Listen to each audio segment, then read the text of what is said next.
महत्त्वाच्या बातमीने सुरुवात करूयात। नीट पेपर फुटीवरनं देशभर आंदोलन तापलंय। मुंबईतही विद्यार्थी उत्स्फूर्तपणे रस्त्यावरती उतरतायत आणि या विद्यार्थ्यांना ताब्यात घेतल्यानंतर मुंबई पोलीस धमकावत असल्याचा व्हिडिओ समोर आलाय। हो, धमकावत। या प्रकरणी विरोधकांनी जोरदार टीका केल्यानंतर पोलीस आयुक्तांनी चौकशीचे आदेश दिलेत। दरम्यान पोलीस कर्मचारी पवन सांगळेची पोलीस नियंत्रण कक्षात बदली करण्यात आली आहे। आंदोलक विद्यार्थ्यांना पोलिसाची धमकी। इधर वापिस अगर किधर मिला नहीं तो फिर मेरे साथ बेकार आदमी नहीं, बिल्कुल नहीं, बिल्कुल नहीं। मैं डायरेक्ट 50-50 ग्राम पाउडर डाल देगा कि जेब में। अरे नहीं नहीं हाँ, नहीं, फिर गया क्या, जिंदगी गया। पोलीस आहे की ड्रग सप्लायर? हा पोलीस कोण ड्रग सप्लायर आहे का? हे पोलिसांचं वागणं आहे सदरक्षणार्थ आणि खलनिग्रहार्थ नसून खल संरक्षणार्थ आणि सदरक्षणार्थ अशा उलट्या स्वरूपामध्ये पोलीस वागत आहेत। विरोधकांचा सरकारवर घणाघात।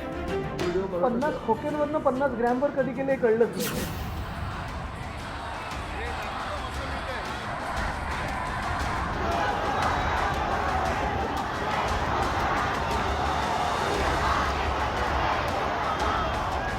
विद्यार्थी आंदोलनाला पाठिंबा देण्यासाठी रस्त्यावर उतरलेल्या तरुणांना खिशात ड्रग्ज टाकून खोट्या गुन्ह्यांमध्ये अडकवण्याची धमकी देणारा व्हिडिओ सोशल मीडियावर व्हायरल होतोय।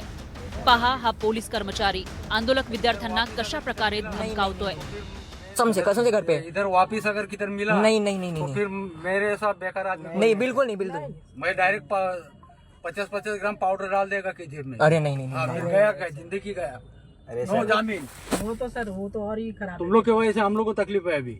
मी दादरमध्ये प्रोटेस्ट करायला गेलो होतो शिवाजी पार्कमध्ये आणि प्रोटेस्टच्या दौरान मी व्हिडिओ काढत होता ताकी मी जेवढे पण जे काय घटना घडते ते मी माझ्या फोनमध्ये कॅप्चर करू शकतो। आता व्हिडिओ काढताना काही पोलीसवाल्यांनी मला ताब्यात घेतलं, मला डिटेन करायची ट्राय केली, डिटेन केलं पण मला, आणि ज्या व्हॅनमध्ये मला टाकलं तो ऑफिसर जो पोलीस कार चालत होता तो आम्हाला सोडताना धमकी देतो की 50 ग्राम पावडर आमचं जेबमध्ये टाकून आम्हाला जेल करू शकतो, अशी टाईपची आम्हाला धमकी दिली। पुढे काय केलं? पुढे काय झालं नाही आमच्यासोबत, कारण आम्ही तर त्या रॅलीमध्ये आम्ही मध्ये गेलो, परत आम्ही रॅलीमध्ये गेलो, जॉईन झालो। दरम्यान आता या मुद्द्यावरून काँग्रेसनंही आक्रमक पवित्रा घेतलाय। विद्यार्थ्यांना धमकावणाऱ्या पोलिसांवर कारवाई करण्याची मागणी महाराष्ट्र पोलीस महासंचालक सदानंद दाते यांच्याकडे करण्यात आली। ड्रग्जचं जे रॅकेट आहे ते पोलिसांकरवीच चालतंय हे आजच्या एका व्हिडिओच्या माध्यमातून समोर आलंय आणि पोलिसच ड्रग्जचा व्यापार कुठेतरी करत असावेत अशी शंका निर्माण झालेल्या व्हिडिओच्या अनुषंगाने देखील तात्काळ आपण त्या कर्मचाऱ्याला निलंबित करावी आणि पोलीस कसे वागतात हे सांगण्याकरता आता दुसऱ्या कशाची गरज नाही। हाताच्या कंगणाला आरसा कसाला अशा प्रकारे पोलिसांचे एक नाही दोन नाही तर ढिगभर जे पुरावे आहेत हे आलेले आहेत। आपण काय कारवाई करणार हा देखील प्रश्न या निमित्ताने विचारला। पोलीस गुन्हेगार बनलेत काय असा आता सवाल निर्माण झालाय। या पोलिसांकडे ड्रग्ज कुठून येणार आहे? ड्रग्जची माहिती आहे का या पोलिसांना? ते अशा पद्धतीने क्रिमिनल माइंडने विद्यार्थ्यांना लोकांना ड्रग्जच्या विळख्यात सापळ्यात अडकवून गुन्हेगार बनवतायत का? याची चौकशी झाली पाहिजे। या पोलीस अधिकाऱ्याला फडणवीस साहेबांनी तातडीने बडतर्फ करावा अशी आमची मागणी आहे। तर इकडे उद्धव ठाकरे आणि राज ठाकरेंनीही या व्हिडिओतील घटनेवर संताप व्यक्त केला।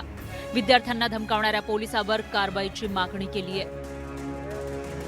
पोलीस त्यांना सांगतोय त्या मुलांना की परत या एरियात जर दिसलात तर खिशामध्ये तुमच्या काय 5 ग्रॅमची पावडर टाकीन, 50 ग्रॅमची पावडर टाकीन, बरं का? म्हणजे पोलिसांकडे तर पावडर पण मिळायला लागली। पोलीस एजंट आहेत का पावडरवाले? हा पोलीस कोण ड्रग सप्लायर आहे का? हे कुठचे काय चाललंय मला कळतच नाही। मला 50 खोक्यांवरनं 50 ग्रॅमवर कधी केले कळलंच नाही। आता हे पण बघायला लागेल आमदार पण 50 ग्रॅमसाठी गेले का? पण त्यांना बडतर्फ करणं गरजेचं आहे, नाहीतर आम्ही त्याच्यावर पण आंदोलन करू। हा व्हिडिओ सोशल मीडियावर व्हायरल झाल्यानंतर विरोधी पक्षातील नेत्यांनी सोशल मीडियावर पोस्ट करत पोलिसांच्या भूमिकेवर सवाल उपस्थित केलाय।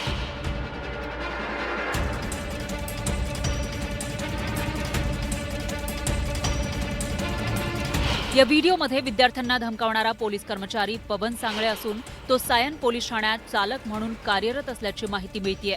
व्हिडिओ व्हायरल झाल्यानंतर पोलीस विभागानं कारवाईचा बडगा उगारलाय. एक वीडियो सामने आया है जो बिल्कुल गलत है, हम उसकी निंदा करते हैं. तुरंत उसके ऊपर कार्रवाई की गई है और पूरे मामले की सत्यता की जांच चल रही है. दिल्लीतील विद्यार्थी आंदोलनाचं लोण आता राज्यातही पसरलंय. मुंबई, पुणे, संभाजीनगर अशा अनेक शहरांमध्ये विद्यार्थी रस्त्यावर उतरून आंदोलन करतायत. मात्र शांततेत आंदोलन करणाऱ्या विद्यार्थ्यांना ड्रग्ज सारख्या गंभीर गुन्ह्यात अडकवण्याची धमकी देण्याचा प्रकार अत्यंत गंभीर आहे.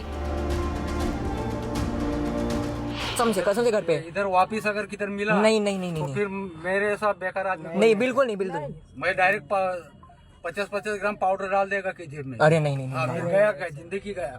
सदरक्षण आहे खलनिर्णय आहे हे ब्रीदवाक्य आहे महाराष्ट्र पोलिसांचं.